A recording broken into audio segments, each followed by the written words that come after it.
এবারে আপনার কাছে আমাদের পরের প্রশ্ন, রোজা রাখার উপকার সম্পর্কে বিভিন্ন বৈজ্ঞানিক তথ্য আছে। আর কিছু মানুষ আছে, আমি জানি না তারা সঠিক না ভুল, তারা বলে যে রোজা রাখার বেশ কিছু ক্ষতিকর দিক আছে। ক্ষতি হতে পারে মানসিক, সামাজিক, শারীরিক ইত্যাদি বিষয়। এটা কি ঠিক? রোজা রাখা নিয়ে অনেক বিজ্ঞানী এখন পর্যন্ত অনেক গবেষণা করেছে যে রোজা রাখলে আমাদের শরীরের উপর কি প্রভাব পড়ে। আর বিজ্ঞানীরাই আমাদের বলেছেন, যখন কোনো লোক খাবার খায় তখন তার হজম শক্তি বেড়ে যায়। যখন খাবারের পরিমাণ কমে যায় বা রোজা রাখে তখন হজম শক্তিও কমে যায়, সেটা কমে প্রায় 20%। আর যদি পরপর কয়েকদিন রোজা রাখে 1 মাসের জন্য, তখন এই শক্তিটা আরও কমে আসে। তাহলে রোজা রাখলে হজম করার ক্ষমতা কমে যায়। এরকম আরেকটা রিসার্চ বলছে, বেশ কিছু মুসলিম পুরুষ এবং নারীকে নিয়ে এটা করা হয়েছে যারা রোজা রাখে।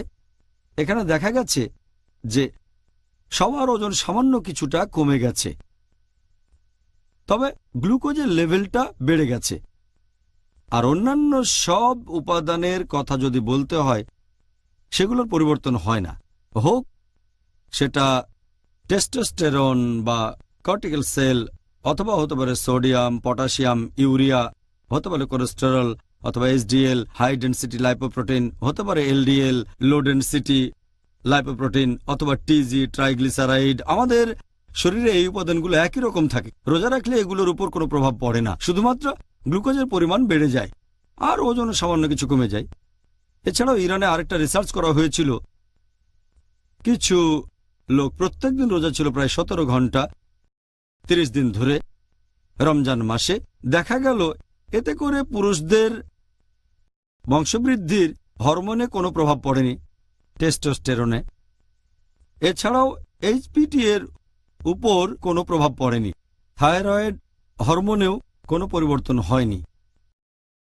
এরকম অনেক রিসার্চ হয়েছে। আরেকটা রিসার্চের কথা এখানে বলতে পারি, যেটা নাম দেওয়া হয়েছিল ভালো স্বাস্থ্যের মহিলাদের উপর রমজানের প্রভাব, যে উপায়ে তারা ওজন ঠিক রাখতে পারেন। ওজন ঠিক রাখা, সেখানে দেখা গেল রোজা রাখার সময় কোনো পরিবর্তন হয় না। যদি শারীরিক গঠনের কথা বলেন, ওজন একরকম, কোনো কিছু বদলায়নি। রোজা রাখলে ফ্যাট অক্সিডেশন বেড়ে যায় এবং কার্বোহাইড্রেট অক্সিডেশন কমে যায়।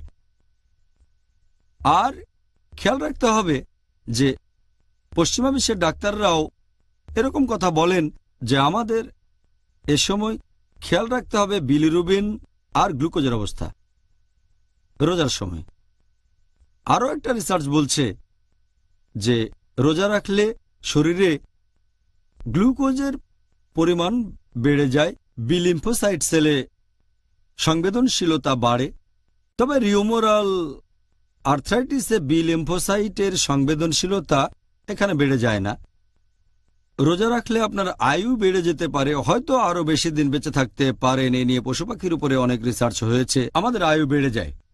দুধ খাওয়ানো মহিলাদের উপর রিসার্চ করা হয়েছে রোজা থাকা অবস্থায়। রোজা রাখার কারণে শরীরে উৎপন্ন দুধের পরিমাণে কোনো পরিবর্তন আসে না, দুধের উপাদানও কোনো পরিবর্তন হয় না। গ্লুকোজ লেভেল আগের মতোই, ফ্যাট লেভেল আগের মতো, ল্যাকটোজেরও পরিমাণ ঠিক থাকে। যেসব মহিলা বাচ্চাকে দুধ খাওয়ান তাদের ক্ষেত্রে কোনো পরিবর্তনে আসে না। এছাড়াও রোজা নিয়ে রিসার্চ হয়েছে রজস্রাব হওয়া মহিলাদের উপর আর বংশবৃদ্ধির সাইকেলের উপরও। এসব রিসার্চে কোনো পরিবর্তন দেখা যায়নি। মহিলাদের মেনস্ট্রুয়াল সাইকেলে কোনো পরিবর্তন আসেনি। রোজা রাখার কারণে নেগেটিভ বা পজিটিভ কোনো প্রভাব পড়েনি। তাই এটা বলা ভুল যে রোজার কিছু ক্ষতিকর প্রভাব আছে। সত্যি বলতে রোজার অনেক উপকারিতা আছে। যেমন রোজার কিছু উপকারিতা হচ্ছে, রোজা রাখলে কিছু রোগের ক্ষেত্রে উপকার পেতে পারেন, যেমন রিউম্যাটয়েড আর্থ্রাইটিস, অস্টিও আর্থ্রাইটিসে উপকার পাবেন। এছাড়াও রোজা নিয়ে আরও রিসার্চ হয়েছে যে পশু পাখি যখন অসুস্থ থাকে তখন খাবার খেতে চায় না। বাচ্চাদেরও একই অবস্থা, বাচ্চারা যখন অসুস্থ থাকে তখন খাবার খেতে চায় না। পরিবারের লোকজন তাদের জোর করে খাবার খাওয়ায়। রিসার্চে আরও দেখা গেছে যে যখন কোনো অসুস্থ লোক খাবার খায় এটা তাকে তাড়াতাড়ি সুস্থ হতে বাধা দেয়, রোগ প্রতিরোধ ক্ষমতা কমে যায়। তাহলে কেউ যদি অসুস্থ অবস্থায় রোজা রাখে সে তাড়াতাড়ি সুস্থ হয়ে যায়। সেজন্যই ডাক্তাররা এখন অনেক ট্রিটমেন্ট দেয়, তার মধ্যে রোজাও একটা। বিভিন্ন ধরনের রোগে পশ্চিমা বিশ্বে অনেকে করে, কারণ যখন কেউ রোজা রাখে তার শরীর বিশ্রাম পায় আর শরীর থেকে টক্সিনগুলো বের হয়ে যায়, এতে তাড়াতাড়ি সুস্থ হয়ে যায়। এছাড়াও রোজা রাখলে আপনার ব্যবহার বদলে যেতে পারে। যদি কেউ কিছুতে আসক্ত থাকে, অথবা ধরেন কেউ অ্যালকোহলিক, একথা আগেও বলেছি, অথবা হয়তো চেইন স্মোকার, রোজা রাখলে সে হয়তো এই আসক্তি থেকে মুক্ত হতে পারবে। এছাড়া অনেকে হয়তো অন্যান্য জিনিসে অভ্যস্ত, যেমন চা, কফি। রোজা রাখলে তারা এগুলো থেকে বিরত থাকবে। রমজান মাসে টানা 30 দিন রোজা থাকবে, তখন এগুলোতে আগ্রহ কমে যাবে, তারা তখন স্বাস্থ্যকর খাবার খেতে পছন্দ করবে। তাহলে রোজার সময় আপনারা এইসব থেকে দূরে থাকবেন। যদি 1 মাস বাদ দিতে পারেন তাহলে সারা জীবনও পারবেন। হ্যাঁ, অবশ্য এমন কিছু রোগ আছে, যেমন ধরেন ইনসুলিন নির্ভর ডায়াবেটিস। যে লোক ইনসুলিন নির্ভর ডায়াবেটিসে ভুগছে তার রোজা রাখা উচিত না, কারণ তার কিটোসিস আছে। সাধারণত কিটোস ব্যবহার করা হয় এনার্জির উৎস হিসেবে, কিন্তু যার ইনসুলিন নির্ভর ডায়াবেটিস আছে সে এটা কাজে লাগাতে পারে না।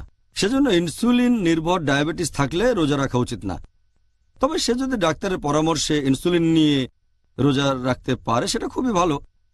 অন্য টাইপের ডায়াবেটিসগুলো আরও কমন, নন ইনসুলিন ডায়াবেটিস, এদের জন্য রোজা রাখা উপকারী।